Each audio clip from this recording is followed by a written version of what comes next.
At her birthday dinner, she toasted to upgrading. While her friends laughed at me, I just smiled and paid the bill.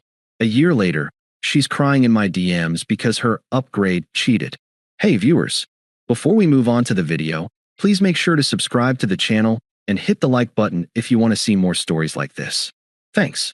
Hey Reddit, I've been lurking here for a while, reading all those wild stories about betrayals and comeuppances, and I never thought I'd have one of my own to share. But here we are. This happened about a year ago, and I've finally processed it enough to type it out. If you're into those satisfying revenge tales without the actual revenge, just life doing its thing, buckle up. It's a long one, but trust me, the turnaround is worth it. Let me start from the beginning, because context matters. I met Mia back in college, during our sophomore year. She was this vibrant, artsy type, majoring in graphic design, always sketching ideas for logos or posters in her notebook. I was the steady one, studying software engineering, the guy who planned study sessions and made sure we both graduated on time. We clicked right away. She said I grounded her, kept her from floating off into her creative chaos, as she called it. I liked that about us. I was the anchor, she was the sail. After graduation, we moved in together in this mid-sized city where she landed a freelance gig, and I got a solid job at a tech firm. Things were good at first. I handled most of the bills while she built her portfolio because I believed in her talent. I'd come home from long coding sessions and find her stressed over a client deadline. So I'd make dinner, rub her shoulders, and listen to her vent. "Alex, you're my rock," she'd say, curling up next to me on the couch. It felt real. But over time, cracks started showing. Mia's social circle expanded, mostly other designers and creatives she met at networking events. Her friends were this tight-knit group. Sarah, the loud one who always dominated conversations. Lisa, who followed Sarah's lead, and a couple others who came and went. They were all about the hustle, the parties, the vibes. Mia started spending more nights out with them, coming home late smelling like wine and excitement.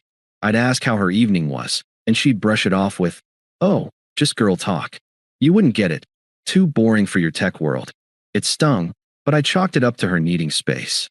I mean, I wasn't the party type. My idea of a good night was binge-watching shows or tinkering with side projects. Still, I made efforts. I'd surprise her with tickets to art exhibits or plan weekend getaways. One time, I even turned down a promotion that would have meant relocating because she said, "I can't uproot my network here, Alex. This city is where my career's taking off." I agreed without hesitation. That's what you do in a relationship, right? Sacrifice for the team. Looking back, there were red flags everywhere. She'd scroll through social media obsessively, liking posts from these flashy guys, entrepreneurs, influencers, whatever. She'd make little comments like, "See, that's ambition," not just clocking in and out. Or she'd compare me to her friends' boyfriends. "Sarah's guy took her to that rooftop bar last weekend. We should do more spontaneous stuff." I'd nod and try to step up, but it never felt enough. Emotionally, she started pulling away too. Our conversations turned superficial. Intimacy became rare. I'd initiate, and she'd say she was tired or stressed. I felt like a roommate more than a partner, but I kept telling myself it was a phase. Then came her 28th birthday. I wanted to make it special. She'd been hinting at wanting a nice dinner out, so I booked a table at this upscale spot downtown. Nothing flashy, but elegant, with great reviews for their pasta and ambience.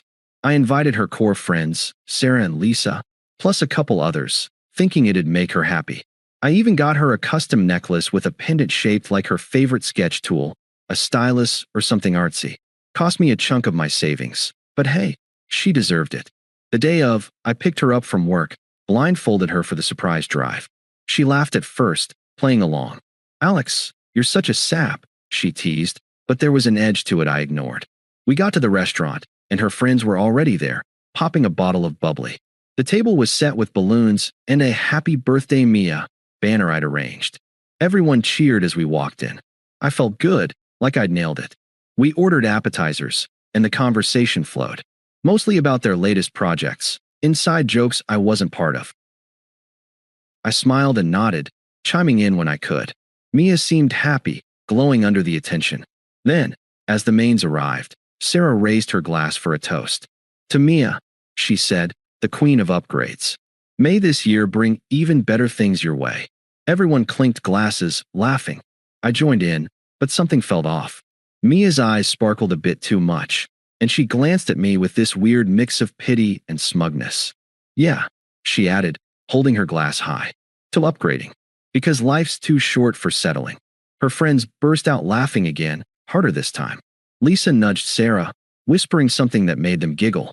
I sat there, fork midway to my mouth, feeling the heat rise in my face. Upgrading. I asked quietly, trying to play it cool. What's that about? Mia set her glass down, leaning back in her chair like she owned the room. She looked right at me, her expression shifting to something cold and dismissive. Oh, come on, Alex. Don't play dumb. We've been drifting for months. I met someone, Jake. He's in sales, travels a lot, full of energy. He gets my world, pushes me to be better. Unlike, well, you know. The table went quiet for a beat, then Sarah chimed in. Yeah, Alex, no offense, but you're kinda predictable. Mia needs excitement, not Netflix nights. Lisa nodded enthusiastically. Totally. Jake's taking her to that design conference next month. Real opportunities. I stared at Mia, the necklace box burning a hole in my pocket. So this is it. You're cheating on me, and you're announcing it here? At your birthday dinner that I planned. She rolled her eyes, like I was being dramatic. Cheating? Please. It's not like that. We've been over emotionally for ages. I tried to hint, but you didn't pick up. Jake just happened. He's an upgrade, Alex. He makes me feel alive. You? You're safe, stable, but boring. I deserve more than a guy who codes all day and calls it ambition. Sarah laughed again. Burn. But seriously, Mia's right. You're sweet, Alex, but life's about growth. She's leveling up. The justifications kept coming. Mia leaned forward, her voice laced with that twisted logic she'd perfected. Look, I stuck around because you're nice. But nice isn't enough. Jake challenges me, introduces me to people who matter. You hold me back with your routine. Let's save for a house, you say? Boring. I need spontaneity, passion. This isn't betrayal, it's self-care. I'm choosing me. Her friends murmured agreements, toasting again. The waiter hovered awkwardly, pretending not to hear. I felt like the room was spinning, every eye on me, judging. It was humiliating, undeserved. I'd given up so much for her. Time, opportunities, my own dreams sometimes. And here she was, smug, dismantling it all publicly. But I didn't snap, didn't beg or yell. I just nodded slowly, forcing a small smile. Happy birthday, Mia. Enjoy your upgrade. I pulled out my wallet, flagged the waiter, and paid the entire bill.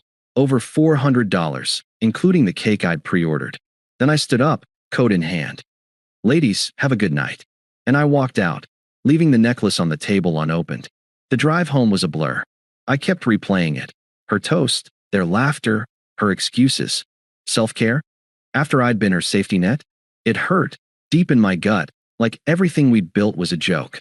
I got back to our apartment, packed a duffel with essentials, clothes, laptop, toiletries. She didn't come home that night, probably crashing at Sarah's, or wherever.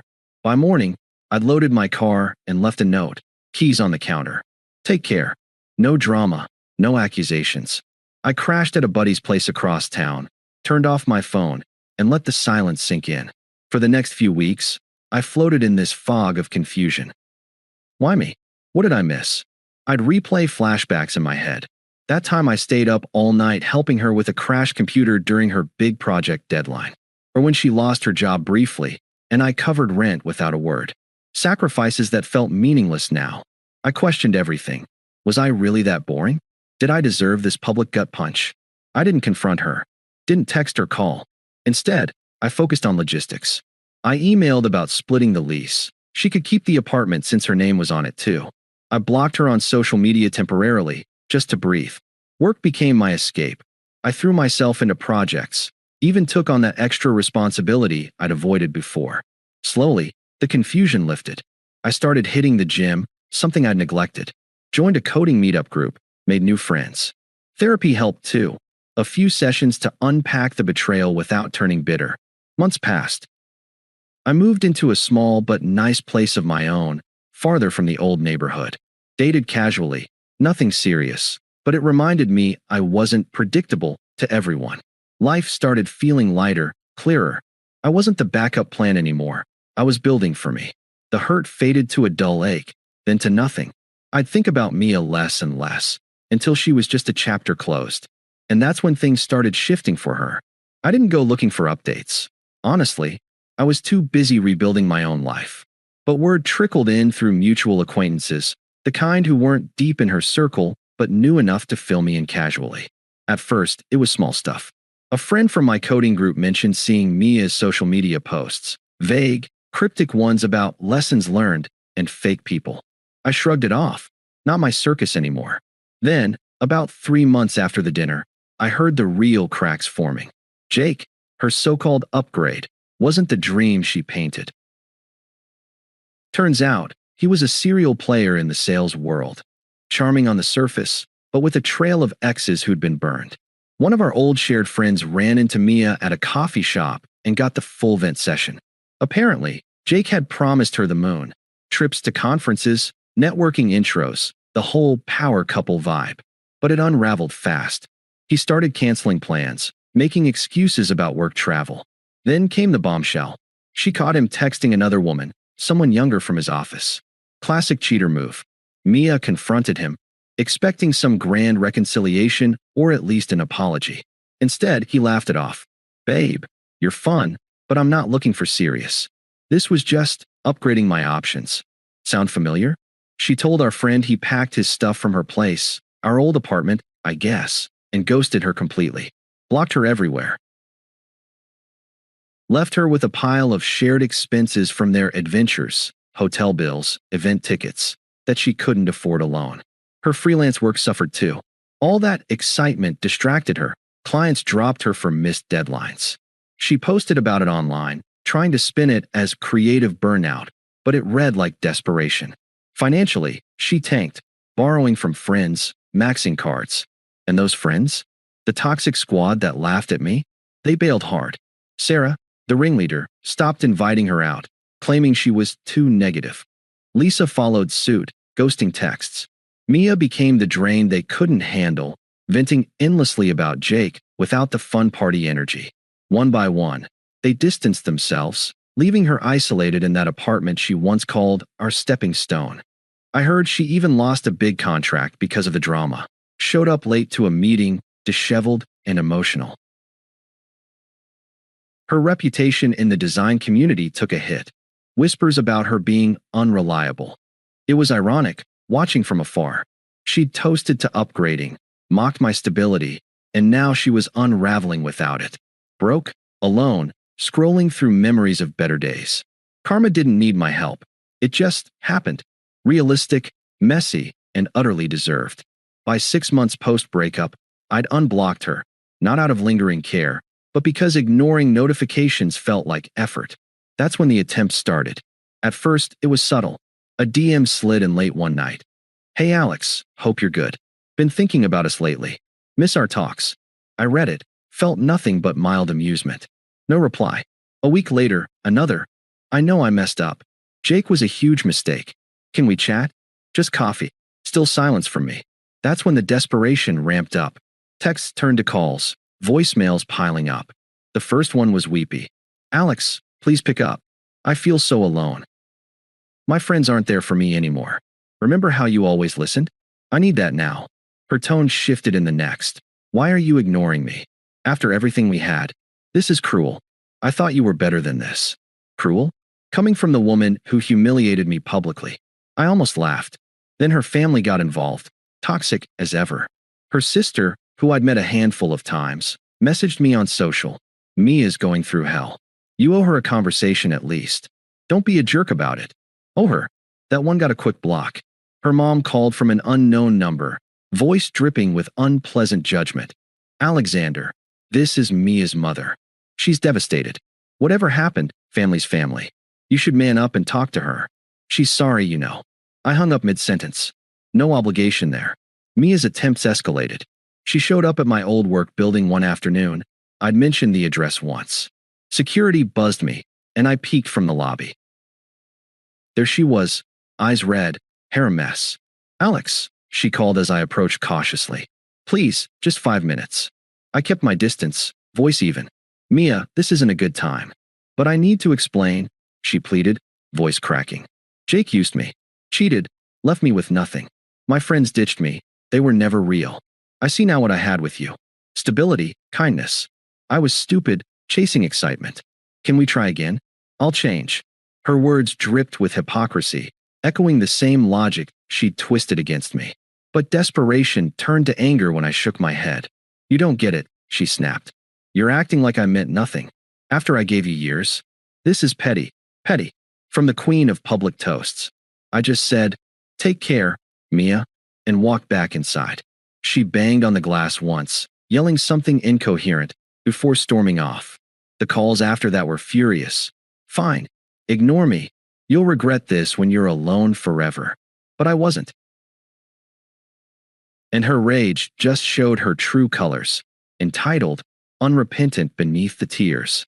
A year after the dinner, I got invited to a house party by a mutual friend, someone neutral, from my coding circle who'd overlapped with Mia's world briefly. I almost skipped it, but I'd been thriving, landed that promotion I'd passed on before, bought a condo, even started dating someone new, a woman named Jess, kind and grounded, no drama. We went together, figuring it'd be low-key. The party was buzzing, backyard grill, music, laughter. I was mid-conversation with a group when Mia walked in. She looked rough, thinner, tired eyes, solo. Our gazes locked. She froze, then beelined over, ignoring Jess at my side. Alex, she started, voice shaky but urgent. I didn't know you'd be here. This is fate, right? Please, hear me out. I'm sorry for everything. The dinner, Jake, all of it. I was wrong. You were the best thing I had. My life's a mess now. No job stability, no real friends. I miss what we built. Take me back? We can start over. The crowd around us quieted, sensing the tension. Jess squeezed my hand, but I stayed calm, a smirk tugging at my lips. This was too perfect, her pleading in public, roles reversed. I tilted my head, reflecting her words back with a light, mocking edge. Start over? Like, to upgrading? Because last I heard, that's what you toasted to. Jake was your big level up, right? Excitement over boring old me. Her face flushed. That was a mistake. I was influenced by Sarah and them. They're gone now. Please, Alex. I chuckled softly, treating it like a bad joke. Hilarious, really. You announce you're cheating at your birthday, friends laughing like it's a comedy roast. Now you're here, crying about your upgrade cheating on you? Classic plot twist. But Mia, that's your story now. Mine.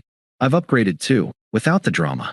She stammered, eyes darting to Jess, the group watching. Who's she? You're replacing me already. Replacing? I echoed, still lightly mocking. Nah, this is just better. Stability with someone who values it. No public humiliations required. Tears welled up. You're being cruel. I thought you cared. I shrugged, firm and detached. Cared? Past tense. You're irrelevant now, Mia. I've built a life that's peaceful, successful, powerless to you or your chaos. Enjoy the party. I turned back to Jess and the group, toasting my drink with a grin. To real upgrades. Laughter rippled around us as Mia slunk away, humiliated in the spotlight she'd once commanded. That was it. Closure on her terms, but my way. She's blocked for good now. Life's too short for settling on toxicity. If you're reading this, Mia, cheers to your lessons learned. Me? I'm free. Thanks for watching. Make sure to subscribe to the channel and hit the like button. What do you think about this story? Share it in the comments.